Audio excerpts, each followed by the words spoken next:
प्रधानमंत्री नरेंद्र मोदी ने राष्ट्रीय शिक्षा नीति के मुद्दे पर देश को संबोधित किया। इस मौके पर प्रधानमंत्री नरेंद्र मोदी ने कहा कि पिछले 1 साल में नई शिक्षा नीति को लागू करने के लिए बहुत काम हुआ है। कोरोना काल में ही इसे चरणबद्ध तरीके से लागू किया जा रहा है। मोदी ने कहा कि राष्ट्रीय शिक्षा नीति के तहत आज शुरू हुई योजनाएं नए भारत के निर्माण में बहुत बड़ी भूमिका निभाएंगी। शिक्षा नीति को केंद्रीय मंत्रिमंडल की मंजूरी मिलने का 1 साल पूरा होने पर प्रधानमंत्री ने कहा कि नई शिक्षा नीति में हर मातृभाषा को तरजीह दी गई है, जो छात्रों के लिए नए अवसर रचेगी और अब इंजीनियरिंग की पढ़ाई भी 11 भाषाओं में होगी।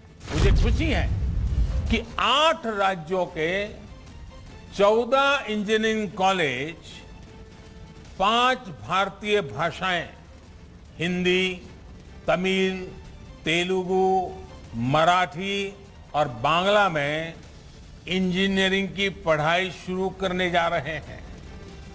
इंजीनियरिंग के कोर्स का 11 भारतीय भाषाओं में ट्रांसलेशन के लिए एक टूल भी डेवलप किया जा चुका है। मोदी ने कहा कि 21वीं सदी का युवा अपनी व्यवस्था और अपनी दुनिया को अपने ही हिसाब से बनाना चाहता है। ऐसे में उसे एक्सपोजर चाहिए और पुराने बंधनों से मुक्ति चाहिए।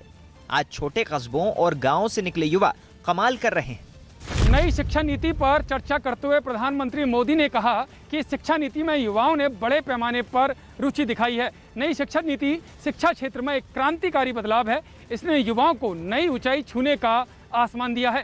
साथ ही मातृभाषा में पढ़ाई होने से गरीब परिवारों के बच्चों के लिए भी बड़े अवसर खुले हैं। प्रधानमंत्री ने इस मौके पर कई योजनाओं की शुरुआत की। इनमें गांव-गांव तक प्ले स्कूल मॉडल पहुंचाने के लिए विद्या प्रवेश कार्यक्रम लॉन्च किया गया। सभी को सांकेतिक भाषा का ज्ञान देने के लिए माध्यमिक स्तर पर सांकेतिक भाषा को विषय के तौर पर जोड़ने की योजना भी है। शिक्षकों को ट्रेनिंग देने वाले एनसीईआरटी की ओर से डिजाइन किए गई निष्ठा 2.0 योजना की शुरुआत की गई। साथ ही आर्टिफिशियल इंटेलिजेंस प्लेटफॉर्म का भी अनावरण किया गया। प्ले स्कूल का जो कंसेप्ट अभी तक बड़े शहरों तक ही सीमित है, विद्या प्रवेश के जरिए वो अब दूर दराज के स्कूलों तक जाएगा, गांव-गांव जाएगा। ये प्रोग्राम आने वाले समय में यूनिवर्सल प्रोग्राम के तौर पर लागू होगा।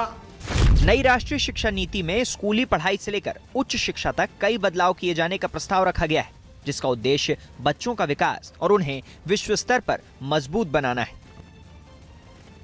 बांग्लादेश में लगातार हो रही बारिश रोहिंग्या शरणार्थियों पर मुसीबत बनकर बरस रही है। 1 हफ्ते से हो रही बारिश की वजह से कॉक्सेस बाजार इलाके में मौजूद उनके कैंप पानी में डूब गए, जिससे पहले से ही बेहद खराब हालात में रह गए रोहिंग्या शरणार्थियों की मुश्किलें और बढ़ गईं।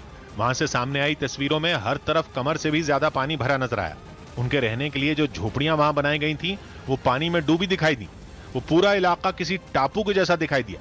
ऐसा लगा जैसे नदी रास्ता बदलकर वहीं आ गई हो। झोपड़ियों में पानी भरने की वजह से लोगों के खाने पीने और रहने का भी संकट खड़ा हो गया। वहां रहने वाले लोग भी अपनी हिफाजत के लिए डरे नजर आए। वहां इतना पानी भर गया कि लोगों ने मछली पकड़ना शुरू कर दिया। सामने आई तस्वीरों में कई लोग अपनी झोपड़ियों के बाहर ही मछली पकड़ते नजर आए। इसी तरह बच्चों ने भी मस्ती का मौका ढूंढ लिया। कई बच्चे सड़क पर भरे पानी में ही तैराकी करते दिखाई दिए।